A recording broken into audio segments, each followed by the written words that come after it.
దివ్యవాణి TV ప్రేక్షకులందరికీ శుభోదయం. యేసుక్రీస్తు పరిశుద్ధ నామంలో ప్రియులారా, మీ అందరికీ స్వాగతం, సుస్వాగతం.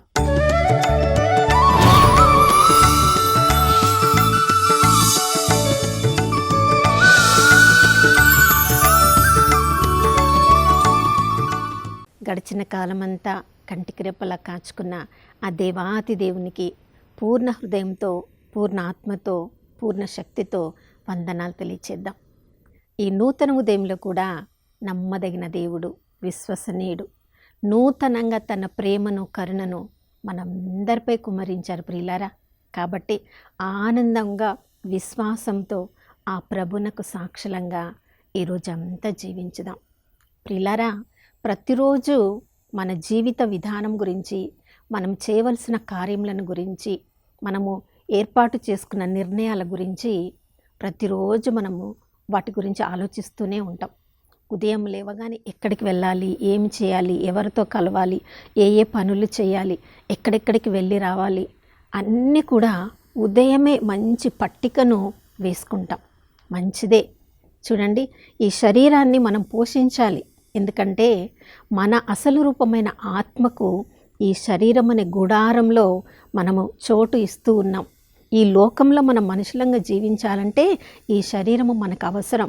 కాబట్టి శరీరాన్ని మనం పోషించాలి, శరీరాన్ని ఆరోగ్యంగా ఉంచాలి. శరీరం గురించి జాగ్రత్త వహించడానికి ఉద్యోగాలు చేయాలి, వ్యాయామం చేయాలి, రకరకాల పనులను ఈ లోకంలో మనము ఆరోగ్యంగా జీవించడానికి సంఘంలో, సమాజంలో మన వంతు బాధ్యతగా మన కుటుంబాన్ని పోషించడానికి ఉద్యోగం చేయాలి, అన్ని పనులను చేయాలి. కానీ ఒకరోజు మట్టి నుంచి వచ్చిన ఈ శరీరము తిరిగి మట్టిలో కలిసిపోతుంది. మన అసలు రూపమైన ఆత్మ, తండ్రి దగ్గర నుంచి వచ్చిన ఆత్మ ఈ జీవిత యానం ముగించిన తర్వాత తిరిగి తండ్రిలో ఐక్యమైపోతుంది. అంటే మన ఆత్మీయ కార్యములను కూడా మనము ప్రతిరోజు చేయవలసిన కొన్ని కార్యాలు తప్పకుండా మనం చేయాలి ప్రియులారా. చూడండి, శరీర జీవితంతో మనం సంతోషంగా ఉన్నామని మనం అనుకుంటే సరిపోదు. మన అస్సలు రూపమైన ఆత్మ కొరకు ప్రతిరోజు మనం చేయవలసిన కార్యాలు మనం చేస్తూ ఉన్నామా?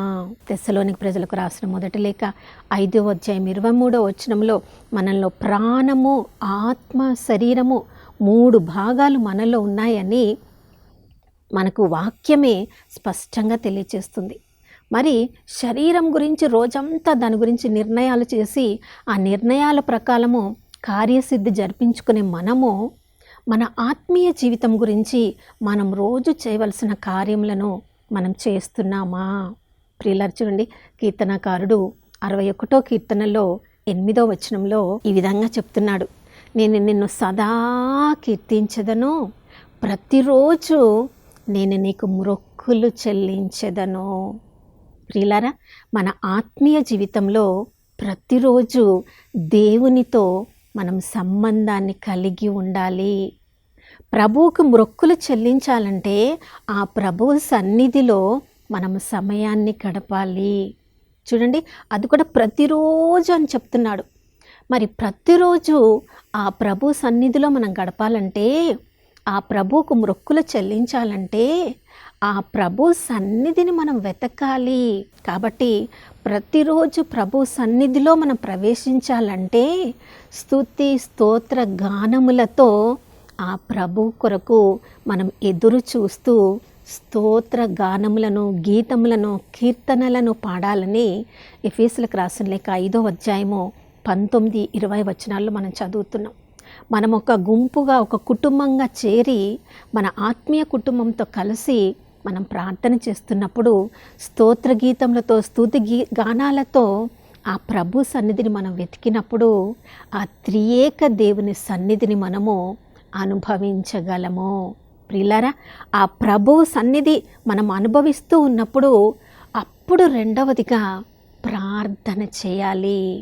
ఫిలిప్పీయులకు రాసిన లేఖ 4వ అధ్యాయం 8వ వచనంలో మనం చదువుతున్నాం, మీరు దేని గురించి విచారించవద్దు, ప్రార్థనలో మీకు ఏమేమి అవసరమైనాయో అవన్నీ కూడా కృతజ్ఞతాపూర్వకంగా ఆ దేవునికి మనం సమర్పించాలి. అవును ప్రియులారా, మన దేవుడు మనకు ఉన్నాడనే విశ్వాసం మనకుంటే మన యొక్క అవసరములన్నీ కూడా ఆ ప్రభువు ముందు మనం పోయాలి. హన్నా ఏ విధంగా సమూయేలు మొదటి అధ్యాయంలో మనం చదువుతున్నాం. తన ప్రార్థన అవసరములను కన్నీరు మున్నీరుగా ఆ ప్రభువు ముందు కుమ్మరించిందో, మన అవసరములన్నీ కూడా ఆ ప్రభునకు తెలియచేయాలి. తెస్సలోనిక ప్రజలకు రాసిన మొదటి లేఖ 5వ అధ్యాయం 17వ వచనంలో మనం చదువుతున్నాం.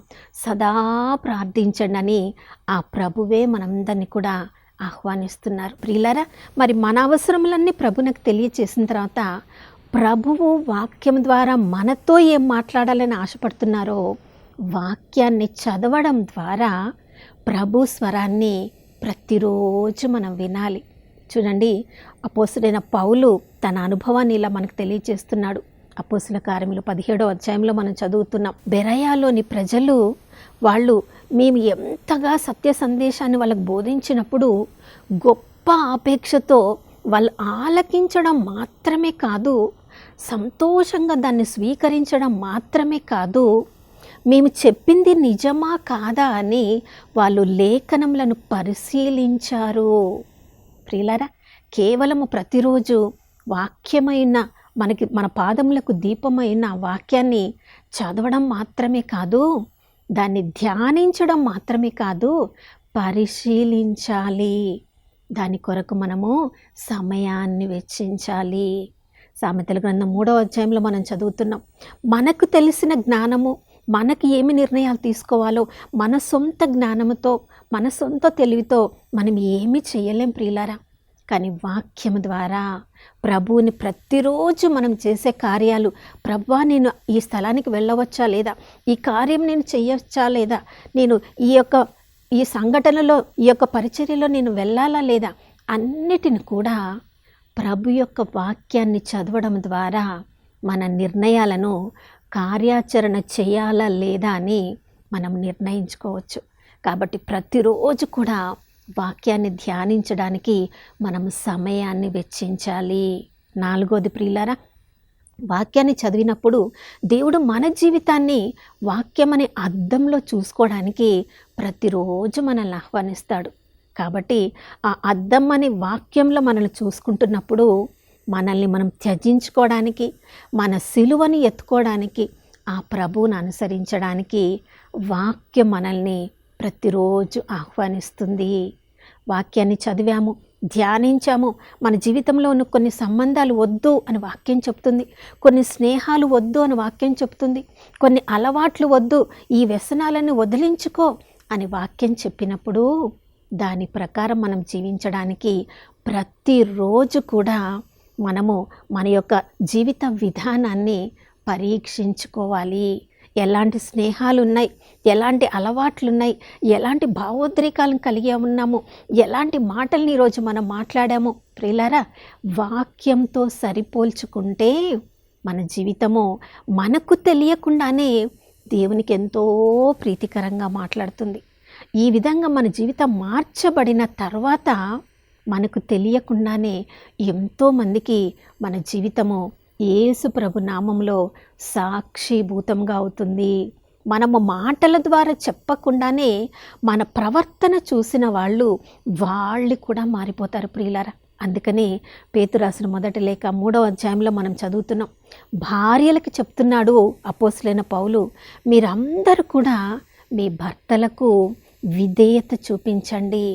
వాళ్ళు దైవ భయం కలిగి ఉన్నారో లేదో తెలియదు, దేవుని వాక్యం అనుసరించే వాళ్ళో తెలియదు, కానీ మీ ప్రవర్తన సరి అయినదైతే మిమ్మల్ని చూసిన వాళ్ళు మీ ప్రవర్తనను చూసి వాళ్ళు తమ ప్రవర్తనను కూడా మార్చుకుంటారు అని. ప్రియులారా, ఇవన్నీ కూడా మనం ప్రతిరోజు చేయవలసిందే. మరి ఇలాంటి కార్యాలను మనం ప్రతిరోజు చేస్తున్నామో లేదో మనం చూసుకుందాం. ఒకవేళ ఈరోజు నేను చేయాలని నువ్వు నిర్ణయించుకుంటే జాగ్రత్తగా మనం నిర్ణయం తీసుకోవాలి. ఎందుకంటే ఉపదేశకుడి గ్రంథం 5వ అధ్యాయం 4వ వచనంలో మనం చదువుతున్నాం. ప్రభువా, నేను ఇది చేస్తాను అది చేస్తానని మొక్కుబడులు చెల్లించుకోవడం కంటే ఇది చేస్తాను ప్రభువా అని మనం చెప్పకపోవడమే మంచిది అని అక్కడ వాక్యం మనకు తెలియజేస్తుంది. కాబట్టి మన శక్తి ఉంటే చేయడానికి ప్రయత్నించుదాం, లేదా ప్రభువా నీ కృపలో నాకు చేయడానికి శక్తినివ్వు అని ఈ ఉదయకాలంలో ప్రార్థించుకుందాం. నాతో కలిసి ప్రార్థించండి. పరిశుద్ధుడైన దేవానికి స్తోత్రములు తండ్రి, నీ కృపలో మమ్మల్ని భద్రపరుచుకున్న దేవానికి స్తోత్రం. అయ్యా, ప్రతిరోజు నిన్ను స్తుతించడం ద్వారా, నీతో ప్రార్థన చేయడం ద్వారా, నీ వాక్యాన్ని చదవడం ద్వారా ప్రభువా నీలో మమ్మల్ని మేము వాక్యమని అర్థంలో మా జీవితాలను సరిచేసుకోవడం ద్వారా అయ్యా మార్చబడిన మా జీవితాలను ప్రభువా ఇతరుల ముందు నాయనా మా ప్రవర్తన ద్వారా నీ వాక్యాన్ని ప్రకటించడం ద్వారా ప్రతిరోజు నీతో మేము సంబంధం కలిగి ఉండాలని ఆశపడుతున్నాం ప్రభువా. శరీరంలో ఎన్నో ప్రతిరోజు చేయవలసిన కార్యాలను చేసినట్లు ఆత్మీయ జీవితంలో కూడా ఇవన్నిటిని చేయడం ద్వారా మరింతగా మేము ఆత్మలో అభివృద్ధి చెందినట్లు కృపను అనుగ్రహించమని యేసయ్య పరిశుద్ధ నామంలో అడిగి వేడుకొనుచున్నాము తండ్రి, ఆమేన్. అవును ప్రియులారా, కీర్తనకారుడు ఏ విధంగా అయితే ప్రతిరోజు నేను నీకు మొక్కులు చెల్లించుకుంటాను ప్రభువా అన్నాడో, మనము కూడా ఈ ఆత్మీయ జీవితాన్ని ప్రతిరోజు అవలంబించడం ద్వారా యేసయ్య నామానికి గొప్ప సాక్షులంగా మారిపోదాం. మరొక నూతన శుభోదయంలో మనం అందరం కలుసుకునే వరకు దివ్యవాణి టీవీని వీక్షిస్తూ ఉందాం. ఇమ్మానుయేలు, ప్రభు మనతో ఉన్నారు.